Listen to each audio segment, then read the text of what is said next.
the streets up. Yeah, yeah. Okay, wake the streets up. Yeah, okay. Smoking marijuana is okay for everybody except for commercial drivers. So That sucks. Is it? according to the clearinghouse rules, yeah, it pretty much does. So come January, I think it is.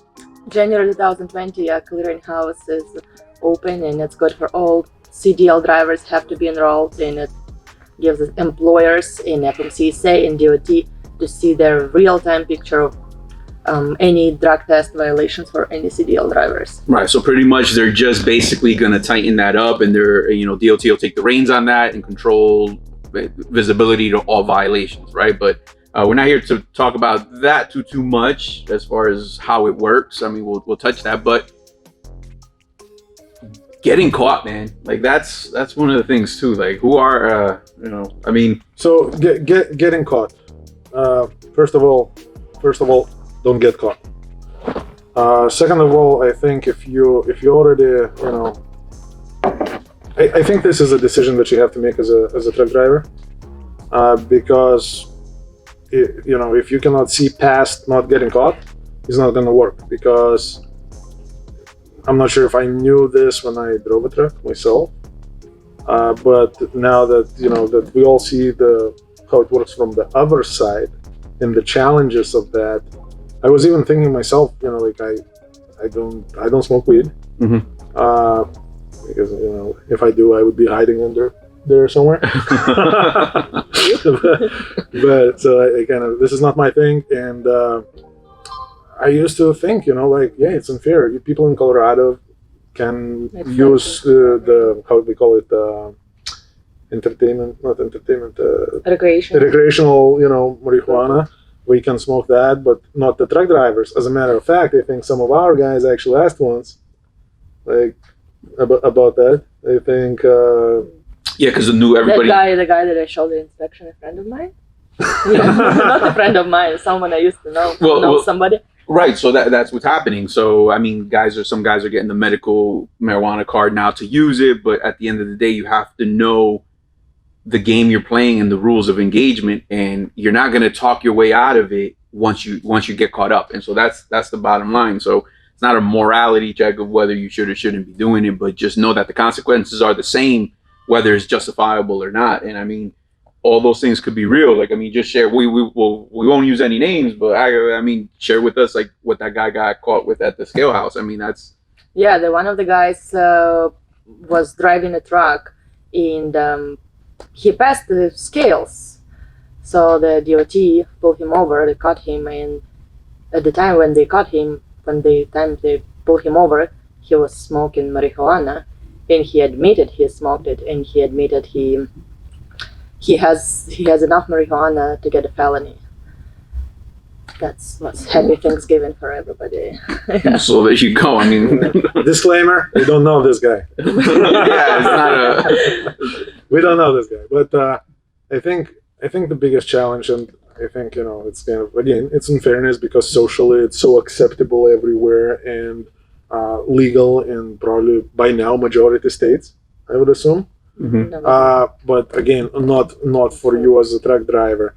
And if I have to kind of put cons and pros of this situation and why this is happening, why not the truck driver, I think there is a challenge to determine your current condition. So for example, I think I'm not an expert, but I think that if you drive drunk and you hit somebody, it's very easy to figure out if you were drunk, how drunk you were, right, how much alcohol was in your blood, and it's easy problem and solution with potentially very horrible consequences. But let's say you are a recreational smoker, and let's say you just smoke every weekend at home. Right. And you take time, whatever it is. I don't know how long that thing works. And you are a truck driver. And you are a truck driver. I'm not saying that it's like legal or something. I'm just saying let's assume you're taking chances. So you're taking chances. You smoke every weekend on a social aspect. Even in my book, I wouldn't smoke myself, but again, very acceptable. Like if this guy or that guy does it every weekend, I don't care. Yeah. However, if you get into some problem on the road, something like an accident or something else, and let's say it's an accident that requires a drug test, now you're doomed, because I don't think the basic drug test can determine if you were high at the time of an accident. And I think this is why it's being treated differently. Again, just my talking point. But not just that. I mean, probably tolerance. It's gonna show how much milligrams you still have. It's not gonna show when did you smoke and So it's gonna show what do you have and how much. Yes, but this is the challenge. So the test will not be able to determine if you were smoking while driving and you were actually, driving through the clouds while hitting somebody, or it happened a week ago and you were driving in a, fairly safe manner, and the accident was not affected by use of one drug or another. And I think this is the biggest challenge. Because also on the other side of that is, so for example, I'm pretty sure I won't say everybody, but it happens a lot where, you have a toothache and you go home and you have access to maybe somebody in that house, your wife, whatever the case may be, to their prescription for a painkiller, and you take that without thinking anything bad about it. Yeah, and now good luck explaining that. Yeah. What if they have the medical marijuana certificate and you're trying to get rid of some pain, and good luck explaining that. So the intentions wasn't even that you're this party animal hanging off of chandeliers or anything like that. But now you got caught up, and who is going to listen to your story? And are they even going to take you seriously? And even if they do, are they willing to jeopardize their environment, their company for you? So let me ask this. What are direct consequences for a trucking company to onboard a driver who just recently failed a drug test, or who went through a SAP program? What are the real consequences for a real trucking company, and why we're all, just don't want to do it, most of them? Well, I think first of all, so if driver completed the SAP assessment and he did return on duty and he follow up the plan, he is no longer prohibited. Before all this, driver is prohibited from safety sensitive functions, so he is prohibited from driving a truck. If he completed it, he is good to go. The consequences are, it depends on the driver, I guess. Not just that. I'm not saying about consequences to the driver. I'm saying consequences to the company. Well, I mean, just think about it. If we look at an MVR and a guy is speeding 30 miles over the 25 over speed limit, you will have to review it. It's insurance, right? Because it's a liability. The only reason it's a higher liability than a guy doing 7 over is because it's egregious. And now what happens to your insurance premium if you start hiring those guys left and right? So somehow there's probably, in an audit and all that, does DOT look at you differently if 70% of your fleet is in the SAP program? I can tell you directly how DOT looks at it. Hypothetically. Because I was actually at the table with DOT when we were talking about that. So here's the challenge. One of the drivers that I worked in a long time ago, while working for a different company, failed the drug test. Then he calls me, Mike, you failed the drug test. Like, what do I do now? I'm like, okay, that's a perfect time to talk about this. So this was my first time I dealt with this. All right, so I kind of went through the things, figure out what to do in this situation. So we took him out of service immediately, and then the SAP program was on the table. The guy took a SAP program. I knew the guy for a couple of years before that incident, so this is why I kind of even went that route to begin with. I don't think he was a drug user. I think that was sincerely just a mistake he did, not an accident, Incident. mistake he made at the party. Oops. I didn't inhale. I did not inhale. And we went through the SAP program and all the good stuff, and he kept on running. He was in that, supervisional drug screening. But then the DOT audit came in. Even though everything on that end was legal, man, those questions that I was asked about this guy, and there is nothing wrong on legal aspect. There is nothing wrong with that. But right away, but did you have to? So what is like? Is this how this business runs here? Is that your safety practices? Is how you deal with those problems? Mm-hmm. And it's not like we had 20 drivers like that. That was only one guy. But it didn't help in the audit at all. It was Causing more problems. causing a lot of problems while doing nothing illegal. It's one of those, gray Red areas flags for DOT that probably. we tell you, yeah, here we go. You just go for SAP program and it's all good. It's all good. Carry on. There It's is good nothing now, to but worry who knows? about. Yeah, But it's not. once we come into the company, all that right away turns against you in a very, very, gray, ugly way. And it just doesn't help at all. I think it actually hurts the situation. And I think in the case of very unfortunate big accident, the criminal investigation would look at that same thing the same way. I think lawsuits would go the same way. It wouldn't be about what did you do. It would be about, so what is that, your safety practices? Right, because if it would stop at, hey, he's with the SAP and I've done everything with that, and then it stops there, that's one thing. But now Because you're with him every weekend. another challenge, I think, one of those guys, let's say, went through a SAP program. What if he tests positive again at the time of an accident? Or what if he tests positive just during the random without even an accident? And then you have to talk to the same DOT. Yeah. Man, this is it. Like that. This is not good. And It's be- just too be- risky for a trucking company. before we move on to the next topic about the best excuse, the challenge is if the guy is feeding you crap, like how did this happen? Right away, giving you a runaround instead of telling you how it is. The more BS he gives you about how did he fail that test, the more risk there is on the table, because you already know he failed. And now for you to go through the SAP program and go into the trust factor, how can you trust he's already, thinking that you're a dummy? So what's the best excuse you ever heard? Oh, it wasn't me, it was my friend, and I was just standing next to him. Poppy seeds, I eat bagels, man. Bagels. Officers, man, all the time. Like, Oh this yeah, is I the remember most one guy. popular thing. I remember one guy who said I was at the party and it was cookies. There were cookies on the table and I eat one. I didn't know that it has something in it. And I think here is the biggest challenge. It doesn't matter how it happened, but here you are.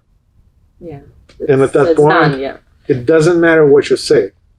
Nothing that you can say is going to change the fact, and nothing that you can say is going to change the company policy how to deal with that. It's almost like, you ever seen those cop shows when somebody gets arrested on the spot and they're trying to explain to the cop what happened, and at that moment when they're being cuffed, they're trying to explain everything, but it doesn't even matter because they're not a lawyer, they're not a judge, they're just doing their job and explain it later because that's when it counts. Right now, you've passed the moment, is way too late. Absolutely. So it's the same thing. Once you're asking your manager, you're asking your dispatcher, like, no, this is why it happened and this and that.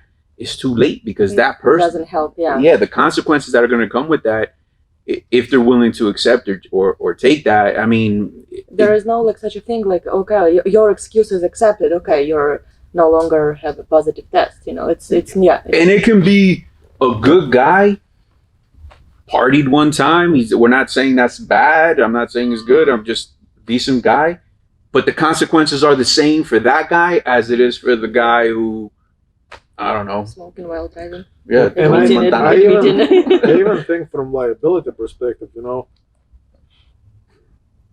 the nicer the story you have to the company, to the safety guy, how I see it would work at the, let's say, at the time of DOT audit. If you were telling me about your grandma and the poppy seeds, and if I'm gonna pull that story out for the DOT officer, They're gonna test you. it's gonna work suspicious. against Reasonable me suspicion. a lot more than if I was just talking about the facts. Here we go. This was a drug test. I don't care how this happened. This is what's up. Because if I'm telling the DOT officer about your grandma and the cookies and the poppy seeds, the DOT officer is looking at me and like, okay, you're that dumb. I wonder what else is going on here. What else are you willing to believe Let's dig deeper. Or... to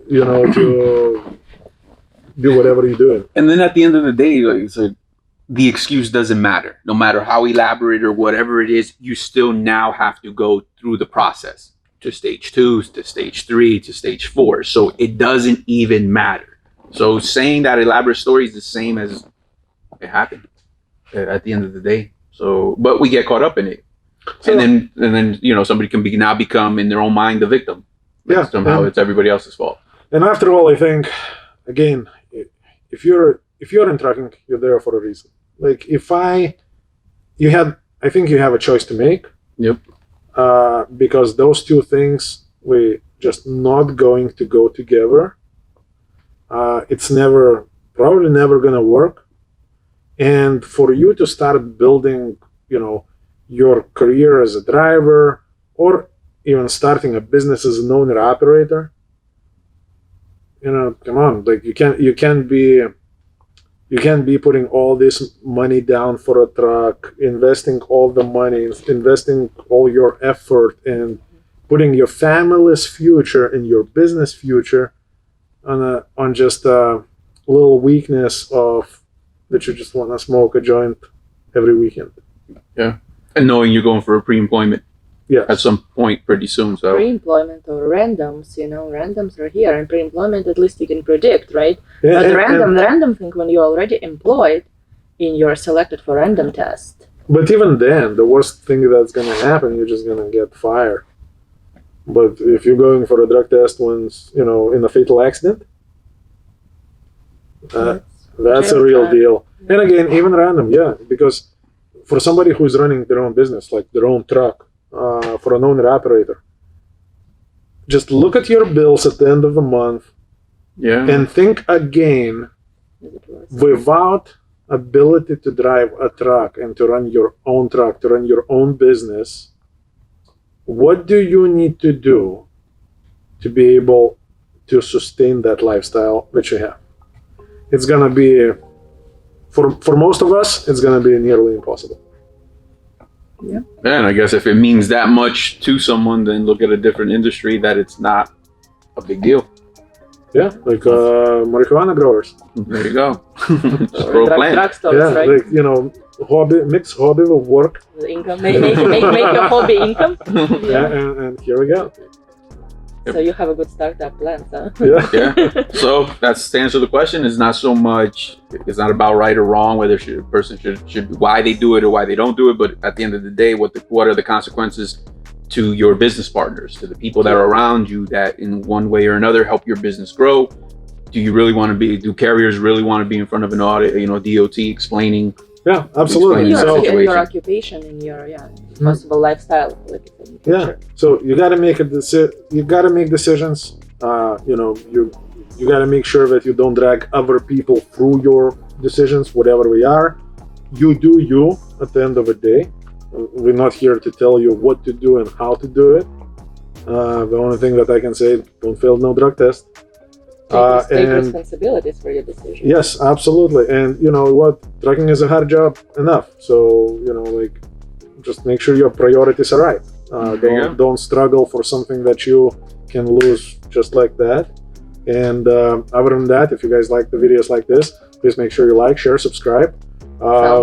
Follow us on Facebook, on YouTube, and I guess that's pretty much it for now. Yep. Smash that Thank like you. button. Make sure you Yeah. subscribe. We're almost to 1,000, so we're trying to get there on the Super Trucker Podcast. Absolutely. Take care, guys. Thank you. Bye. Wake the streets up.